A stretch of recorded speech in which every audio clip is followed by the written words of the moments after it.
The smug smile on the face of Beatrice told me everything before she even spoke a single word.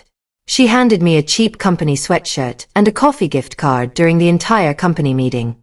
I realized right then that the corporate hierarchy was sacrificing me to protect the useless niece of the chief executive officer. It was a calculated public execution masquerading as a transition of leadership roles. I stood in front of 50 colleagues while Beatrice read from a poorly prepared script.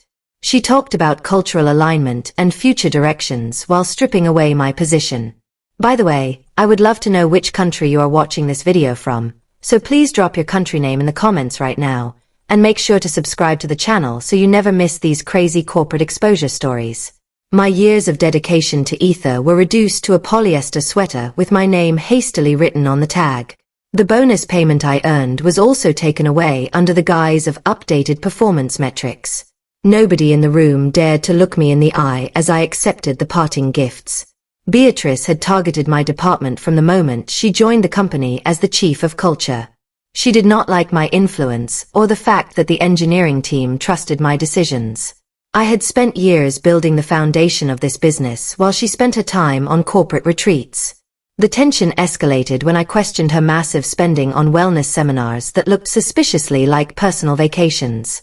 Instead of addressing the financial discrepancies, the human resources team advised me to focus on positive energy. They wanted me gone because my knowledge made them feel insecure about their own incompetence. I knew they would try to remove me, so I prepared a secret defensive measure. Months ago, my trusted attorney Abigail helped me structure the contracts for our back-end system database. I did not build the core software infrastructure under the company payroll. Instead, I developed the platform through my personal consulting business and licensed it to Ether. The contract contained a hidden clause stating that my termination without documented cause would instantly revoke the license. Beatrice was too busy posting social media updates about mindfulness to read the legal documents she signed. She assumed that my quiet nature meant I was harmless and easily replaceable.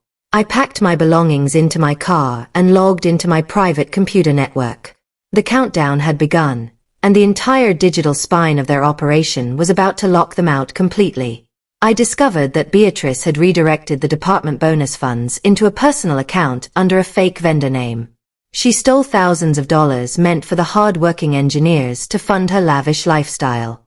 I saved the evidence to a private cloud storage folder along with the legal notice of license revocation.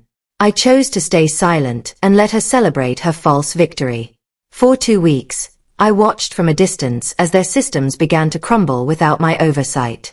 The engineering team did not know how to fix the server errors because I held the proprietary keys. Beatrice told the board that the technical glitches were just minor growing pains. She had no idea that the investment group from Sterling Capital was examining their files. A corporate lawyer named Donald called my personal phone trying to ask for informal assistance with the database. He sounded incredibly stressed and mentioned that their massive funding round was in jeopardy. I told him that I was no longer an employee and had no obligation to help them. I then mailed the physical copy of the license revocation to every board member. The big day arrived for Ether to pitch their business to the lead investor, Harrison Sterling. Harrison was a ruthless businessman who only cared about absolute security and verified ownership. He had secretly contacted me the night before after reviewing the chaotic state of their documentation. He invited me to attend the presentation to provide the truth about the platform architecture. I sat quietly in the back of the glass boardroom as Beatrice began her flashy presentation. She spoke about synergy and scalability while wearing a designer suit she purchased with stolen funds. Her slides showed massive projected growth but ignored the actual stability of the product. She looked shocked when she noticed me sitting in the room, but she tried to ignore my presence. Harrison stopped the meeting and pulled out the termination letter Beatrice had signed. He asked her if the legal department had approved my sudden departure from the company. Beatrice stammered and claimed that my attitude did not align with the creative vision of the business. She did not realize that Harrison was holding the contract from my personal consulting firm. Harrison explained to the panicked board that Ether did not actually own the software they were pitching. The license had officially expired the exact moment they fired me without a formal review. The entire system was now running illegally on my proprietary architecture. The general counsel grabbed the document and realized their massive oversight had ruined the entire deal. Beatrice tried to argue that the clause was a meaningless technicality that could be easily resolved. Harrison stood up and informed the board that Sterling Capital was withdrawing their $50 million investment. He told the chief executive officer that his nepotism had destroyed the company. The room erupted into chaos as board members began shouting at Beatrice for her stupidity. I stood up from my chair and walked out of the room without saying a single word to Beatrice. I tossed the cheap company sweatshirt into the garbage can by the elevator. My phone buzzed with an email from Harrison asking to buy the software directly from my business. I realized that my silence and preparation had protected my work from their greed. Corporate politics can try to erase your hard work, but competence will always prevail in the end. I walked out into the afternoon sun feeling completely free from their toxic environment.